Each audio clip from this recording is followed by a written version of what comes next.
My mission in this video is to show you 3 approaches on how to solve almost every coding question during an interview. How to write high-quality code that is as clean as a sunny day. And the subconscious checklist many interviewers use to qualify candidates. So you can get a remote job at a big tech company, have flexible work hours, travel around the world and make a lot of friends. Or you can have a physical one and work along the best people in the industry. Our goal is for you to land a job at a MAANG company. And of course, I'm not saying that's easy or it's gonna be quick. It involves time and effort, but trust me, if you follow this roadmap, it's gonna be worth it and you're gonna progress way faster. This masterclass can help you if you landed your first coding job, maybe at a small or even a medium-sized company, and you want something better, but fumbling away in the coding interviews. If you're a recent university graduate, the good news is that you probably already have a coding project because most universities mandate that. So with that project and the brand of the university, you're definitely good to go for a junior or an internship role. Or if you're someone who's been through a coding bootcamp, then you most probably also have a coding project because most bootcamps have that in their curriculum. Although a bootcamp might not carry as much weight as a university degree in some hiring manager's eyes,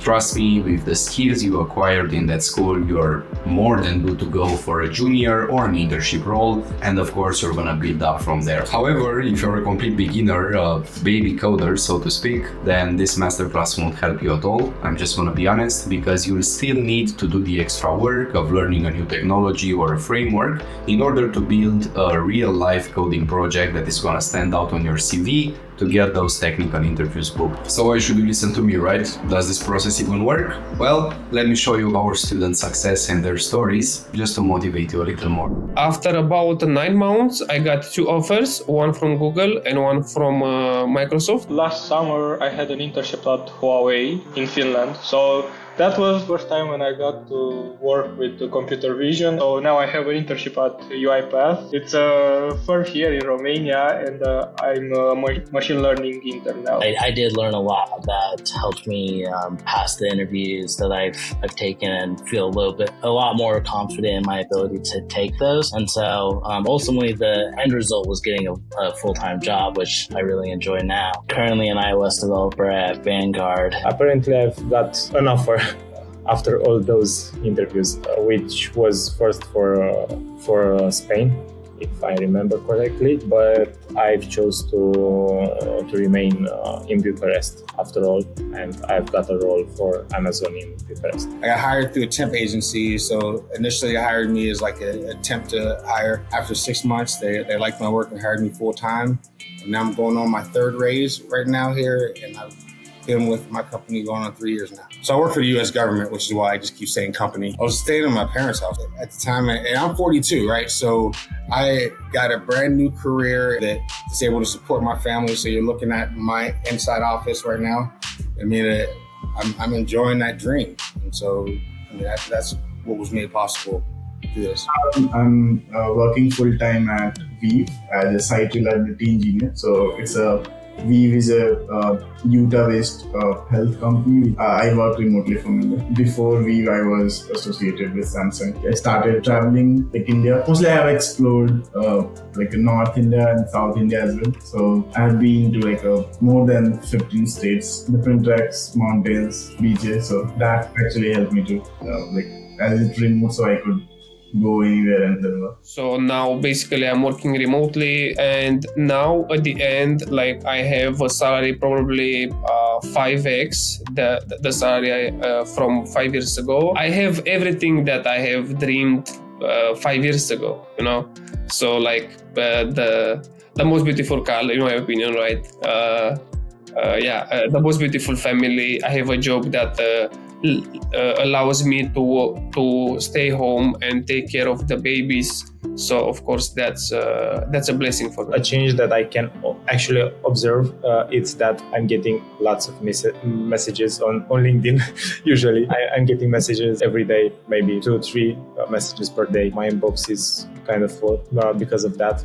Usually if you're at a big company, everyone wants you. Prior to that, I actually worked at a car wash. And I'm 3 years into the industry. I'm in a career where every year I get a raise. Every day I'm learning something new. Just got back from fishing. It's Friday at 11:30 in my time. So I get up in the morning and you know what? What challenge do I have today? Or maybe I don't got nothing to do today and I just go fishing all day. Like, I get that freedom. My parents were pretty excited about it. I'm pretty content to where I'm at, and it's definitely a company that I see myself working at for a couple more years. That's something that I look back on and I'm just proud of.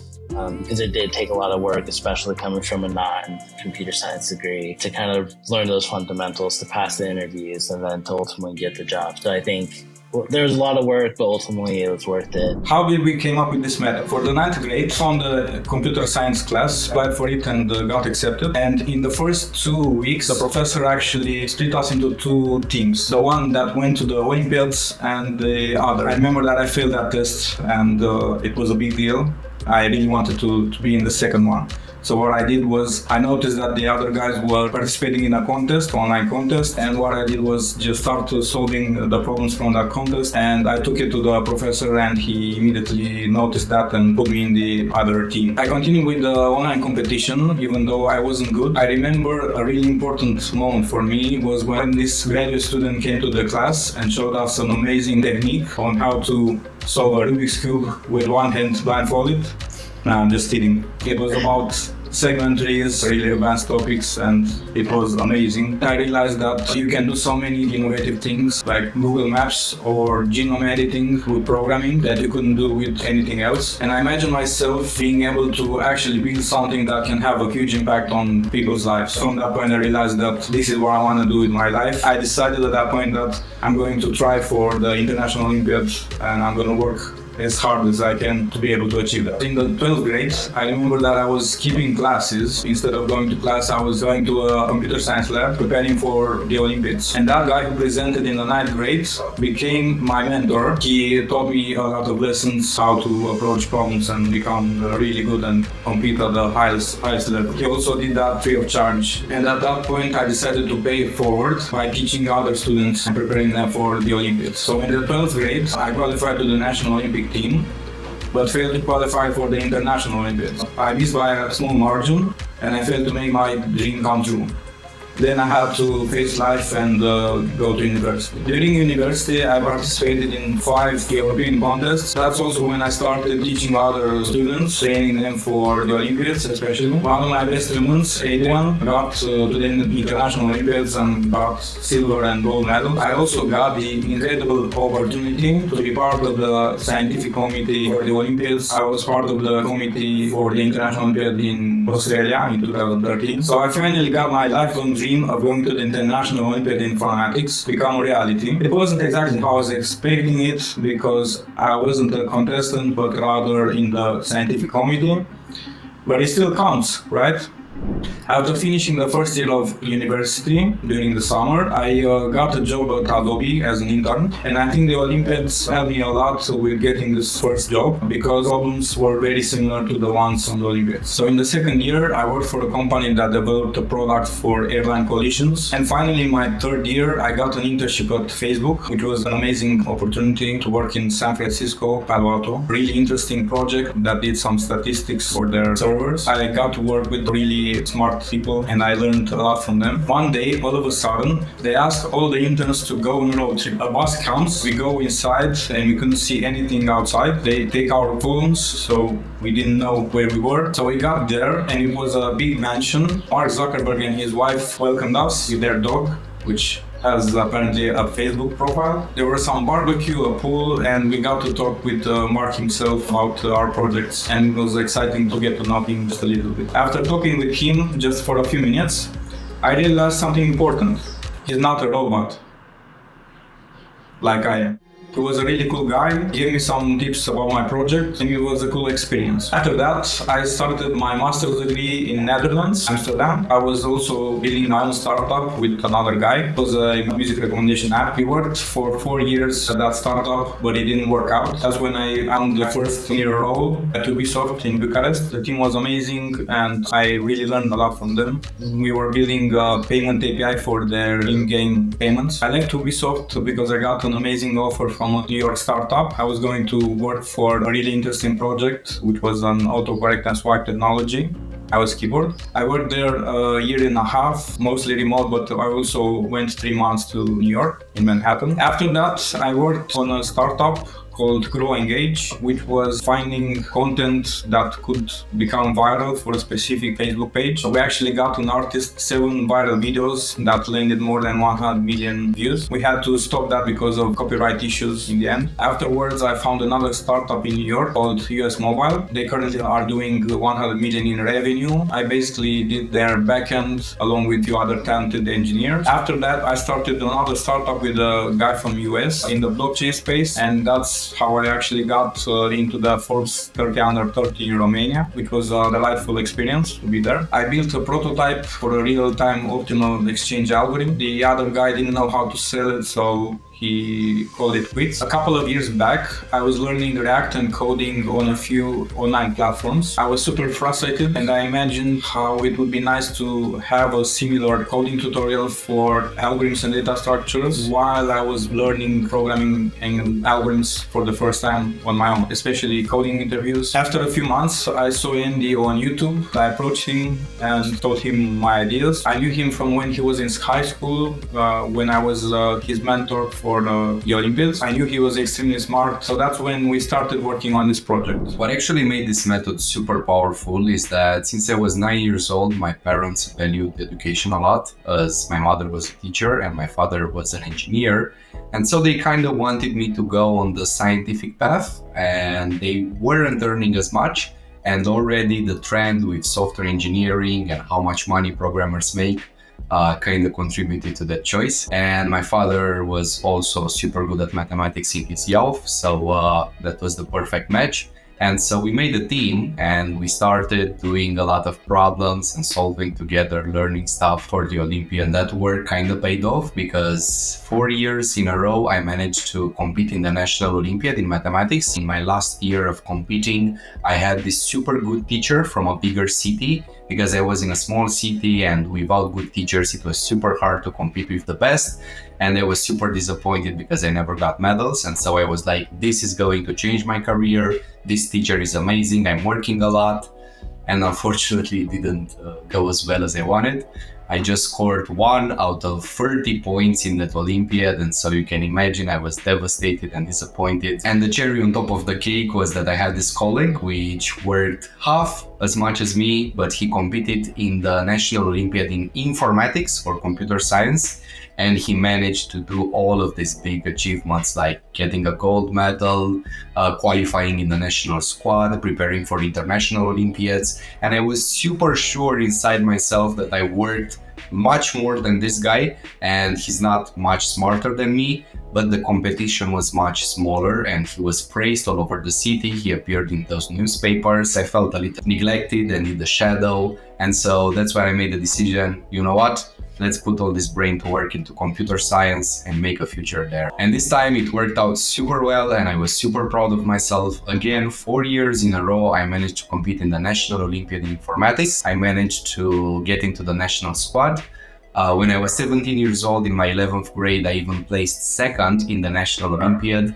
My parents were extremely proud. I remember all of my classmates waited me at the railway station with flowers, and I got the recognition that I really wanted. I'm super proud of that. And so after that big achievement of being in the national squad and also getting the bronze medal at the Central European Olympiad in Informatics, I really thought about my journey and what helped me the most, and the fact that I learned from a young age that having a good mentor is like extremely important. And I still remember the day when I was 15 years old and I started computer science. I was looking at the Romanian website where all of the students prepared for the Olympiad. And I was like, yo, I really need to get a mentor. I want to make the process as efficient as possible. And so I looked at that website, and one of the most rated users there was actually Mircea. And so I got his name from the website, looked for him on Facebook, found him, we connected, and he started teaching me, which really helped me a lot, right? So getting back to that moment and remembering that, I realized that there might be a lot of satisfaction in teaching others, and so I gotta give it a shot, right? And so since I was in high school, 11 to my 12th grade, I also trained people for the Olympiads.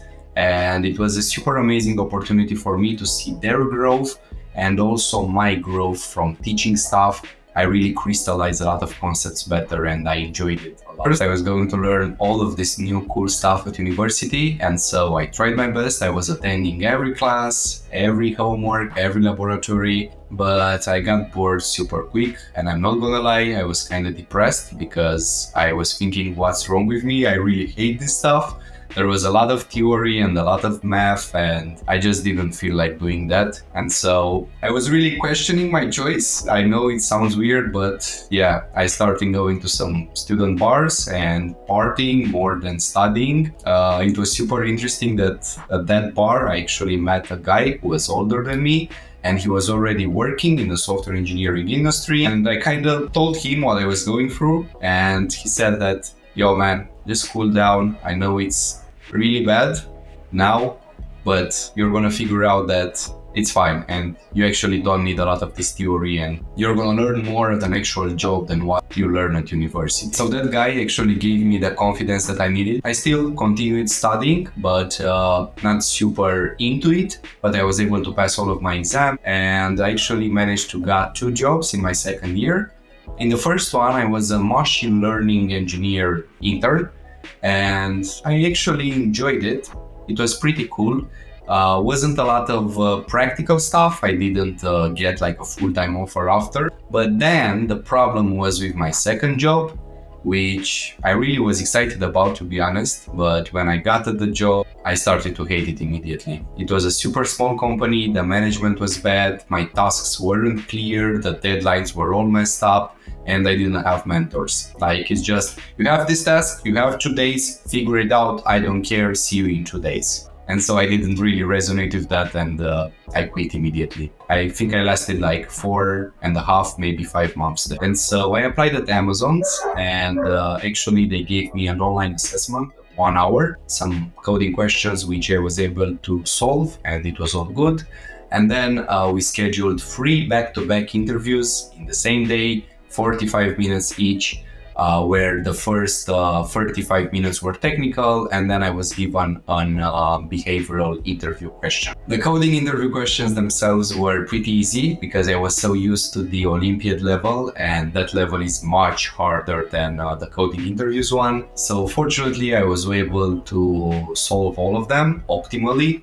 And this time I knew how to communicate well. I wrote a clean quality code. Actually, the hardest part were the behavioral interview questions. And so I write the story, and I had the script for every possible leadership principle and every possible behavioral question. And I was also making sure that my delivery is right, that it doesn't seem canned, right, like an actor. And so I practiced in the mirror. I was making sure that I didn't stumble any word, I didn't forget anything.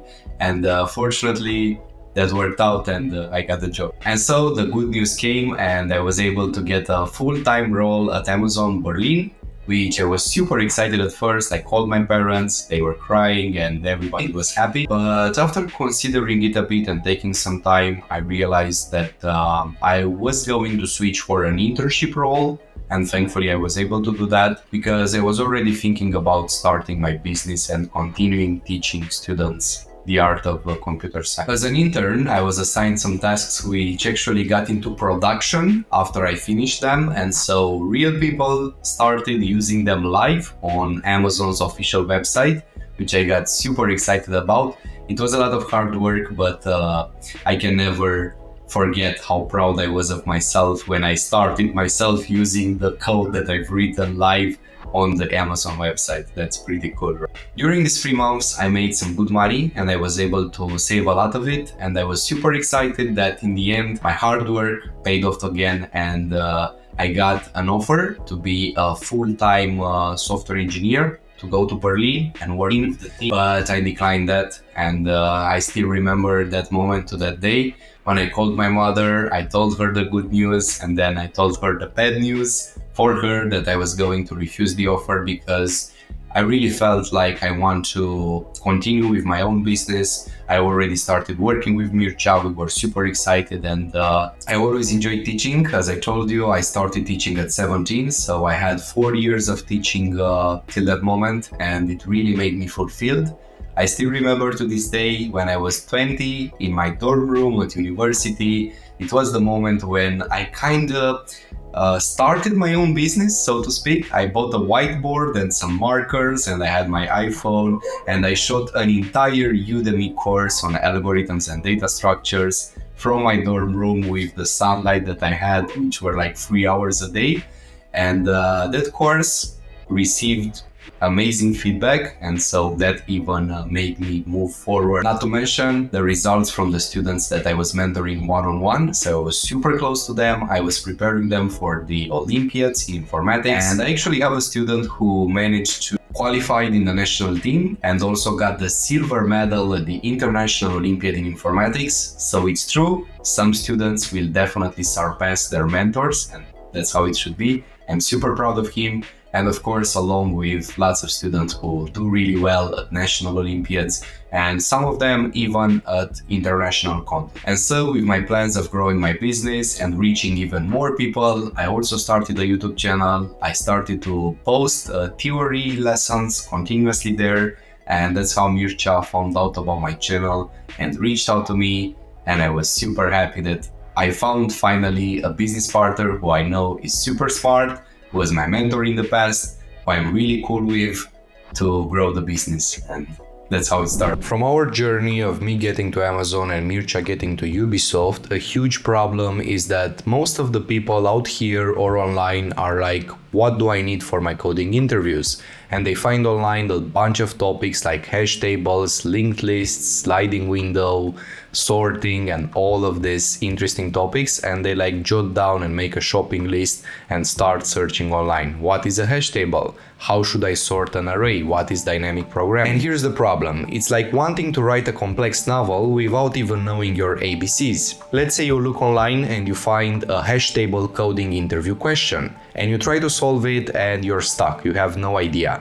But you don't even have a clue that that problem might involve 5 other techniques or algorithms that you should have studied first. You might need to sort the array first, then maybe use the sliding window technique, then maybe you are going to use another data structure besides that hash table, which can be something like a heap. So there's a lot of easy peasy questions that you should have solved first in order to master the fundamentals, then maybe increase the difficulty a little bit, solve harder problems, and then you can truly learn how to combine all of these concepts and solve a hash table problem. This was the exact case with Connor, our former client who now works at Vanguard. Before working with us, Connor was a freelancer and he really knew how to code, but when trying to crack the coding interview, he looked online, he was trying to solve some lead code questions, he searched for questions specific to the company that he was applying for. So he searched Facebook interview questions, Google interview questions,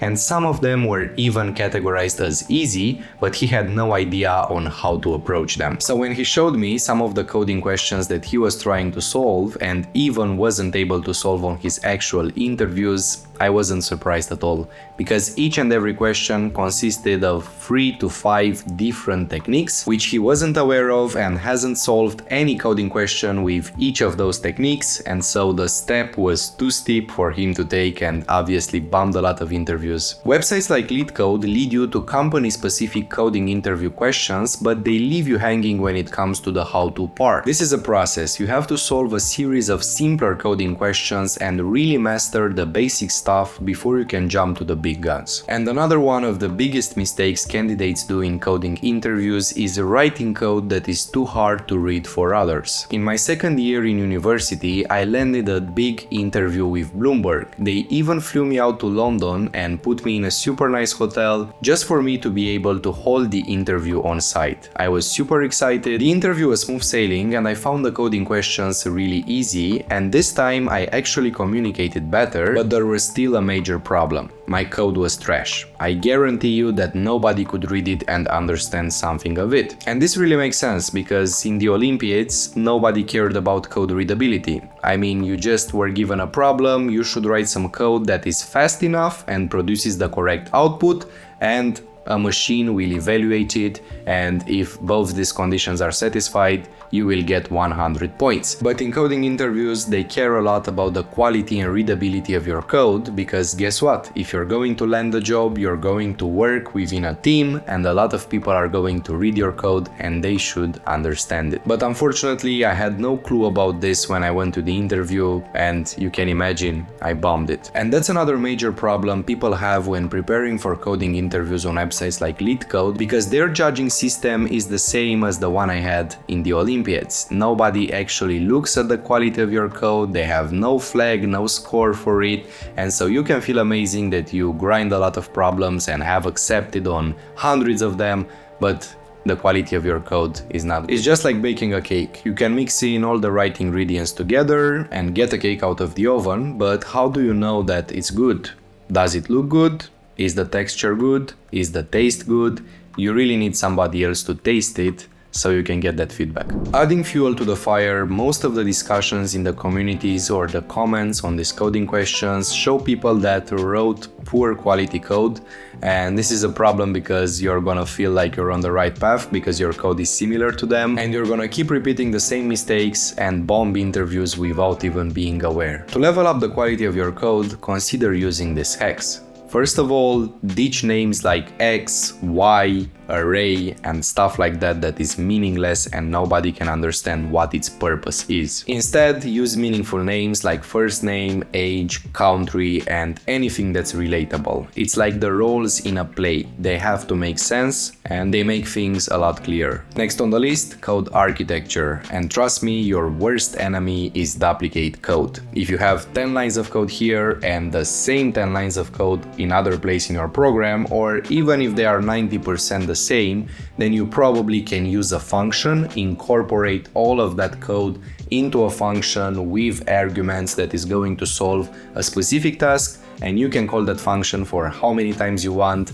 You can call it for different contexts, different arguments, and the best part, if you have a bug in your code, you are just going to take a look at that function instead of 10 places in your program to correct it. Another huge mistake that people make during interviews is that they jump to writing code or thinking about a solution without having fully understood the problem statement first. This is bad because in this way you are going to miss out on a lot of important details that will crack the problem open and will help you a lot in coming up with a solution. And second of all, you don't want to be that guy that thinks about the wrong problem for like 30 minutes and then you realize that you have 10 minutes left and you have to start over again and think about the original problem. For example, in a problem you might be given an array and you have to find a sub-array that has a sum exactly equal to some target number. But here is the catch. The problem statement tells you that the array consists only of positive integers. And let's say you read the statement lightning fast, start coding, you're super excited, and you have a non-optimal solution, because that positive integers only is the key to the solution, and in this way the problem can be solved in linear time using the sliding window technique, which cannot be achieved if the numbers were also negative. Another huge problem is people ignoring or downplaying the importance of soft skills such as communication, leadership, and team playing. And I can recall an Amazon interview that I bombed because of this reason. I recall myself being super confident, I found the coding questions really easy compared to the level of the ones I solved in the Olympiads, and so I was able to come up with optimal solutions really fast. I was able to code them well this time because I was aware of the quality of my code,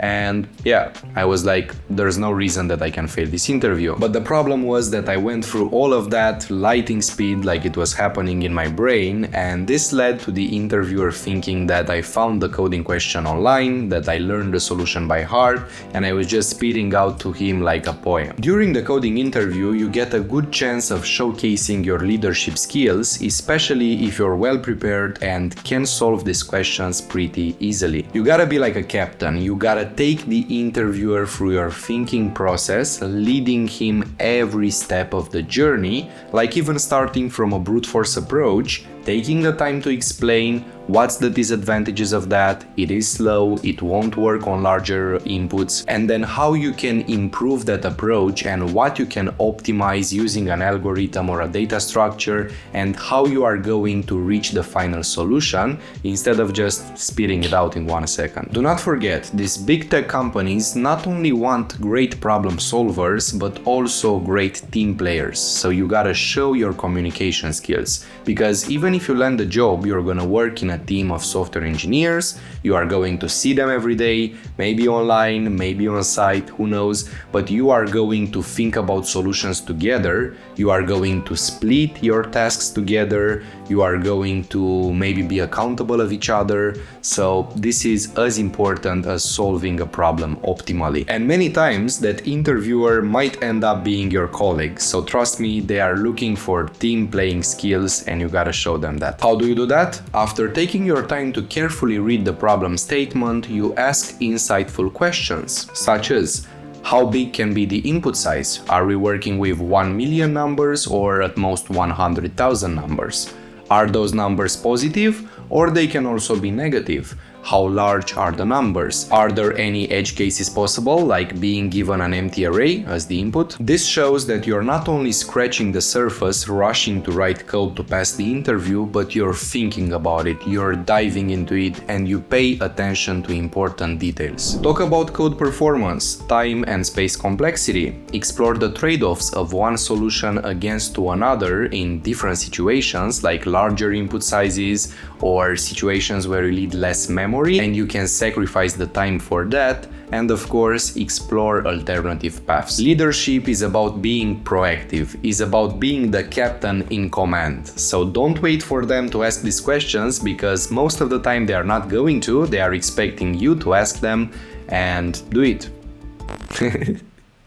Just do it. And that's why we created the Coder Ikigai, which has 4 pillars, and once you've mastered all of them, you'll be able to land your dream software engineer job at a big tech company and stop bombing so many coding interviews. The first one is the captain's command in coding interviews. Just as a ship's captain setting out on a voyage, as a coder, you are going to embark on a journey to land your dream job at a MAANG company. To start off, your tech stack, which is all the programming languages that you know and all the technologies and frameworks that you use, are going to be your ship. Your mission? Finding jobs that require your particular tech stack. Picture yourself as a savvy cyber pirate navigating not the open seas, but a job search optimized version of Google and also LinkedIn, which is a treasure map for jobs. After compiling a list of potential companies and roles, it's time to set your course and start applying. Think of the job description as your nautical chart. In order to draw the attention of the hiring crew, you need to highlight your best skills which are most crucial for that particular role. And last but not least, don't forget to write a compelling cover letter which will prove your legitimacy and worth to the recruiter. Your first port of call, the interview. Just like a captain must understand their maps, you need to thoroughly read the problem statement and make sure you've got a solid grasp of the problem. Check the examples, ask follow-up questions about the input size, the range of numbers, time constraints, memory limitations, all the factors that may affect your journey. Now it's time for the brainstorming session. This is when you get to chart your course. Narrate your thinking process to the crew, in our case the interviewer. Let's say you're going to start with a brute force approach and gradually optimize it until you get to the optimal solution. Make sure you explain every step of this journey. How did you come up with that brute force approach? What is the bottleneck? What's the part of the code or the logic that can be optimized, and how you are thinking about optimizing it. And before you even touch the keyboard, explain your plan, how you are going to structure the code, why you think the solution is efficient, and trade-offs against other possible solutions. You may suggest a couple of ways to tackle the code, and it's best if you have some back and forth with the interviewer about the best approach, just like a captain discussing the best route along with their crew. Finally, once you both agreed on the battle plan, you set sail. In our case, you start coding. But remember, you are still the captain. Keep your crew in the loop and explain every line of the code that you write. Steer the conversation, making sure everybody's on board with your journey of cracking the code. This journey is challenging, but it showcases your leadership, communication, and team playing skills, which are as important as your coding abilities if you aim to get to a big tech company. So take command, Captain, and set sail to your dream job at MAANG. And for the second part of the Coder Ikigai, your Mushroom Kingdom adventure. The first leg of this journey involves looking for Princess Peach's purpose. Much like Mario's pursuit of Princess Peach, you've got to have a grand vision, your programming project. This right here is going to be your motivation, the golden star that keeps you up at night coding and solving bugs. Got to find that project that lights up your eyes and keeps your finger tapping away on the keyboard. Next, you've got to prepare for the Koopa Troopa kickbacks. Now, we all know that Mario's got to deal with his fair share of Goombas and Koopa Troopas, the rascally little problems that pop up. Your journey isn't gonna be any different. It's unavoidably brimming with setbacks, rejections, and quirky bugs. These problems might knock you off your feet, but remember, they don't have the power to knock you out. This part of the journey isn't just about surviving, it's about learning, dusting yourself off, and coming back even stronger every time. Whenever you face an interview or a coding question and things don't end up as you planned, don't shirk away and take this opportunity to ask for feedback. Who knows, gleaning insights and useful tips from these moments might be a game changer from your future performances. It's also crucial to remember that this job hunting process is pretty much a numbers game. You'll face a handful of rejections and some of them might even not be due to your performance. For instance, your resume might get lost away in the digital shuffle due to automated software, or the spark just doesn't ignite between you and the interviewer. It's essential to keep your spirits up while you navigate through these uncertainties. Mario's next nasty encounter is Bowser's Fireball of Doubt, better known as imposter syndrome in our coding realm. Hustled hard, solved countless problems, and now, just like Mario gazing at a frightening fireball, you start doubting your skills. You question if you're ready to tackle the enormous task at hand, but there's a secret sauce. Mario ain't a firefighter, but he jumps over those fireballs like a champ. Your battle lies in shaking those doubts off, chin up, chest out, and understanding that you're ready to conquer whatever comes your way. Finally, the grand spectacle, conquering the Mushroom Kingdom, when you power up through every single level, slaying each of your enemies, acing every coding challenge, and becoming stronger, smarter, and an unstoppable coder. Taking control of your destiny, smashing through the barriers of fear, emerging victorious in the end, saving your Princess Peach, or in your case, getting your dream programming job. But for all this adventure, you gotta keep in mind two essential factors. One, consistency is your fire flower power. Set your non-negotiables, be it hours of study every day or a number of coding questions every day, every week, and stick to them like super glue. Preparing well ahead of deadlines will keep you one step ahead and ready to face any curveballs. And two, don't get disheartened by numbers. Data from the Bureau of Labor Statistics says that only 29% of job seekers get a job within their first 10 tries. Sounds daunting, right? But here's the kicker. The odds of you getting the job increase with every application that you put out there. So puff up your chest, take a deep breath, and remember, some setbacks cannot stop you. Rome wasn't built in only one day, and neither will your coding skills. Perseverance, my friend, is the name of the game. Now for the third pillar of the Coder Ikigai, you need to learn the Lego blocks. Picture this, you're faced with a monster task, assembling a whopping 50-piece Lego set. It's the kind of task that gives you chills even just by looking at it. But what if you could turn that big scary task into a chill step-by-step project? Here's the plan. Break it down into 10 doable steps, each step telling you exactly where to put each block, or in our case, each line of code. Because in the end, that gigantic 50-piece Lego set is going to shape up into your final piece of code. right? Just like a beautiful Lego Death Star comes to life block by block, your complex code unravels line by line. It's not just about getting that Lego set assembled or writing the perfect piece of code. It's all about turning into a pro Lego builder, or in our case, a seasoned programmer. So you're not just building a Lego set or writing code, you're learning how to think like a veteran Lego builder or a senior programmer. So let's take a look at this code in question, and as you can see, this piece of code is enormous. And my question is, how would you write it? Where would you start it? And how would you make it clean and quality? Starting over from scratch and trying to write all of this code might seem super scary to you, and indeed it is, but using the Lego blocks technique, it's actually a simple process. And because obviously it would take me 30 minutes to apply the technique here, I'm gonna take an easier example just to show you the fundamentals behind it and how you can apply it. This is an easier coding question that gives us an array of integers and tells us to return the maximum value and the number of its occurrences. And as you can see, this is the final code. Now check this out. This code can be split into blocks. The first block is this piece of code in which we have to declare the global variables that we are going to use throughout the algorithm and of course return in the end. And they are max value, which we are going to initialize with nums 0. We are supposing that the first item of the array is the maximum that we found so far, and of course we found only one occurrence of it. Next, we need to look through the other array's items, starting from the second one, and so the second Lego block is going to be this for loop, which loops through the indices starting at index 1 and ending at the length of nums -1. Block number 3 consists of checking if the current item, nums of I, is our new maximum value. So we are going to write an if statement, checking if nums of I is greater than max value. If this condition is satisfied, then we need to update max value and occurrences, and so block number 4 is going to be placed inside block number 3, and we are going to assign nums of I to max value and 1 to occurrences, because we just started from scratch and this is the first occurrence of our newfound maximum. Then there is still one more scenario that we need to consider. What if nums of I is not our new maximum, but it is a new occurrence of the current maximum? So this is going to be block number 5, which is going to be an else if, or elif short in Python.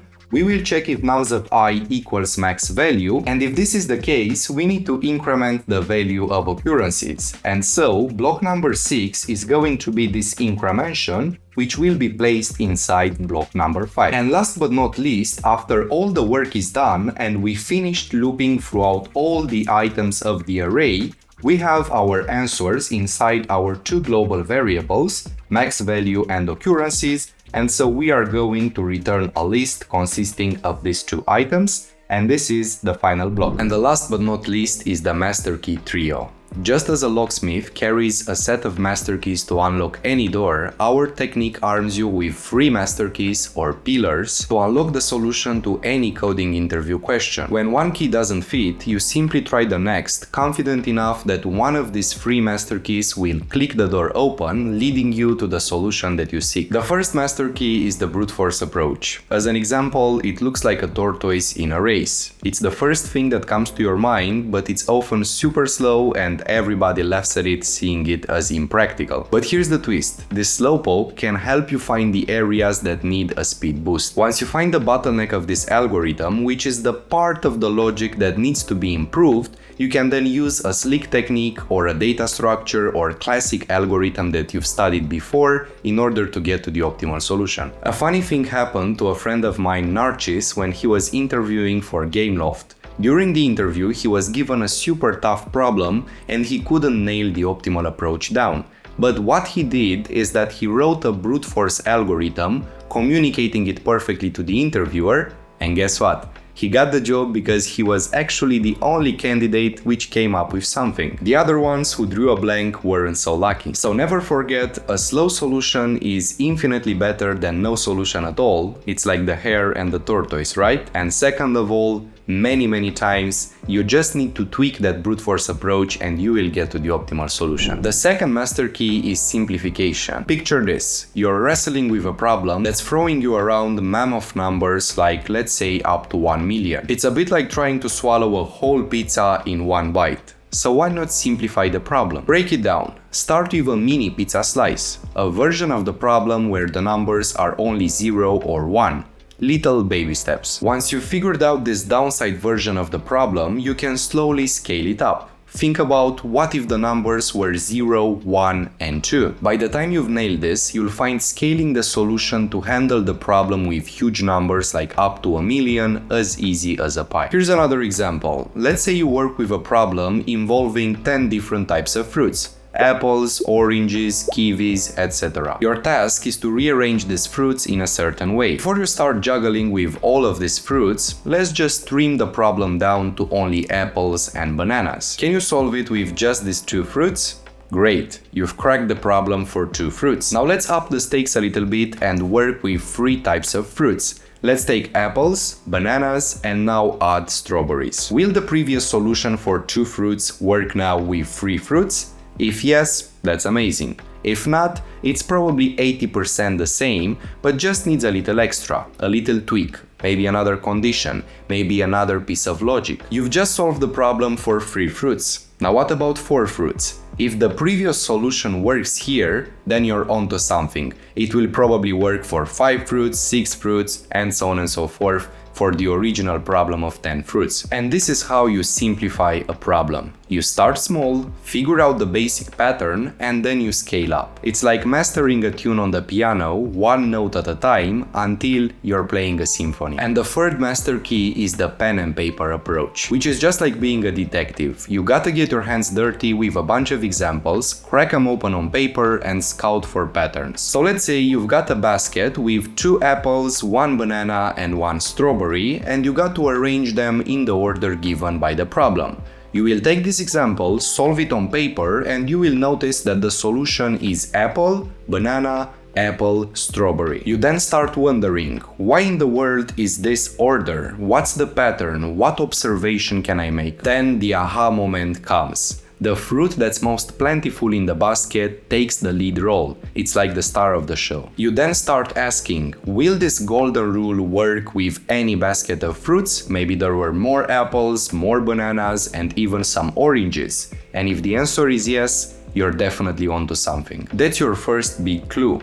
Now let's say that you're left with a bunch of other fruits. What's your next move? You observe that the runner-up in the fruit popularity contest gets the second spot. And that's your second observation. With these 2 clues in your hands, you start wondering, can I solve the whole problem based on these 2 rules? And so you roll up your sleeves, dive into some more examples, and test your newfound rules. If everything checks out, voila! You've cracked the code. And that's how you solve a problem, by solving smaller ones with your pen and paper, observing patterns, and testing your findings until you hit the jackpot. It's just like a thrilling game of Clue, but with problem solving. There you go, the Master Coder Ikigai. Everything you need to know in order to ace your coding interview and land your dream job at a big tech company. Although I gave you the whole process and more than you'll ever find on the internet, I'm confident in that. Unfortunately, I cannot teach you everything about this in only 1 hour, and you cannot learn all about coding in 1 hour. So if you want to go more in depth, we have a whole program which is called the Tech Giant Incubator, and one of the best parts is that inside this program you will get access to our interactive platform Algo Academy. This is better than platforms like LeetCode, where people go from question to question without even knowing if the code they wrote will actually pass a coding interview, because they don't evaluate and give you no feedback about the quality of your code. Another thing is that on platforms like those, you have to write the whole code yourself, while in our platform we guide you on how to write the code step by step. And it's designed to pass the coding interview, developing your thinking process and teaching you how to translate ideas into quality code. So here's the platform.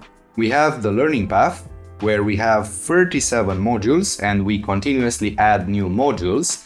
And inside every module we start off with some theory lessons, which are some videos of me explaining a new concept, a new algorithm, a new data structure. For example, in big O notation, we will take a look at a lot of examples and study the concept together. And after we learn the new piece of theory, it's time to apply it with some coding interview questions. For example, this is the maximum sum subarray coding question that will be solved using partial sums. First of all, you have to read the problem statement, you have to understand the examples, and then you start thinking about the problem yourself.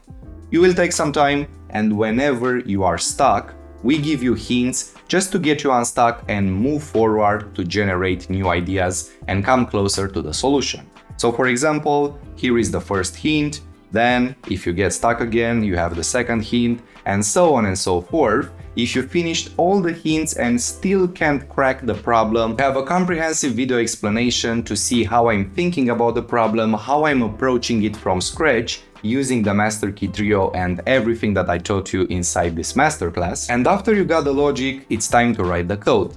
Here you have two options. You can either write the whole code yourself if you're up for a challenge. You just have to turn off the coding tutorial and there you go. You write your code and then you hit submit, and we will tell you if your solution is correct, meaning that it produces the correct outputs for every input, if it's fast enough, and also if the quality of your code is good enough.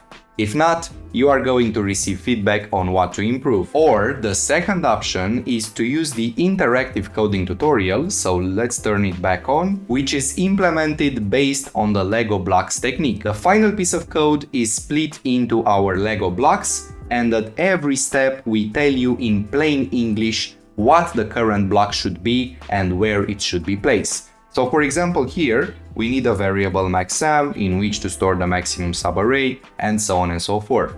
What you have to do is write this step, and again, if it is correct, you are going to move on to the next step, the next Lego block. If it's not, we are going to give you feedback. So let's suppose I'm thinking hard about this, but I still have no clue on what to write here. You can also use a hint. We have the hints for the Lego blocks, and check this out. As the answer to the problem can be negative, don't fall into the trap of initializing maxsum with 0. We need to initialize with a value that is a subarray sum, which is here nums of 0. So now I know what to write, but let's suppose I made a mistake. I initialize maxsum, instead of nums of 0, I initialize it still with value 0. I fall into that trap. Let's validate the step and see what I get. Okay, this is failed as you can see. And now if I correct this piece of code and I initialize with nums of 0, I validate the step and I successfully pass to the next step. Using a variable I, you got the idea. And just like that, you are going to write the whole code step by step, block by block. And also inside the platform, you can code in 4 different programming languages. We support C++, Java, JavaScript, and Python. And even more, in some of these classes, me and Mircea solve a coding interview question live, exactly like I were in an interview and he were the interviewer. These are videos of 1 hour, 1 hour and a half long, in which I'm not only the interviewee, but I also enter narrator mode and tell you exactly how I'm thinking about the question, how I'm demonstrating my communication skills during the interview, from asking follow-up questions after reading the problem statement, to explaining things in a certain way, taking the interviewer through my thinking process, discussing with him possible approaches to the problem, trade-offs of other solutions, and a lot of beautiful stuff. Then you'll also see how I'm turning that logic into quality, clean code, and how I'm talking while coding live. And the best part is that every other week we all come together for a live session. This is the perfect chance for you to clear up any doubts that you've been having, me to answer all of your burning questions, give you real-time feedback, and dive deeper together into coding. We will also do code reviews during these sessions. So if you have a piece of code, you've been struggling with it, you don't know what's wrong, why it's inefficient, or why it doesn't produce the correct answer, bring it on and we will debug it together and make it clean and quality. These live classes will also bring you new and updated content from me teaching you a new piece of theory or watching me solve a coding question from scratch using all the frameworks and techniques that I taught you, to even discussing the newest and most relevant trends in the industry. Yeah, I've never seen a program like this on the internet, and back then when I wanted to get a job at a MAANG company, if I could get in touch with people who are already at these big tech companies and I can even ask them questions and have live classes with them, that would have been a dream come true. And this is why I believe so much in this program, and I truly believe that it will help you land your dream MAANG job. And by law, we have to give you a 14-day guarantee. So for whatever reason, if you don't like the program in 14 days, just send us a message that you want a refund, and no question asked, we'll do that for you. And on top of that, we have our if job equals null, then a refund guarantee. If you go through the whole program, watch every lesson, solve every coding question, do your homework and show up to the live classes, and still don't get results in 3 months, then no questions asked, we are going to give you a full refund and you will still have access for 1 more year to the whole content. So click the button below, join the program, and you will have 1 year access to everything that we've talked about, the platform, every piece of content, the live classes, and so much more. See you there.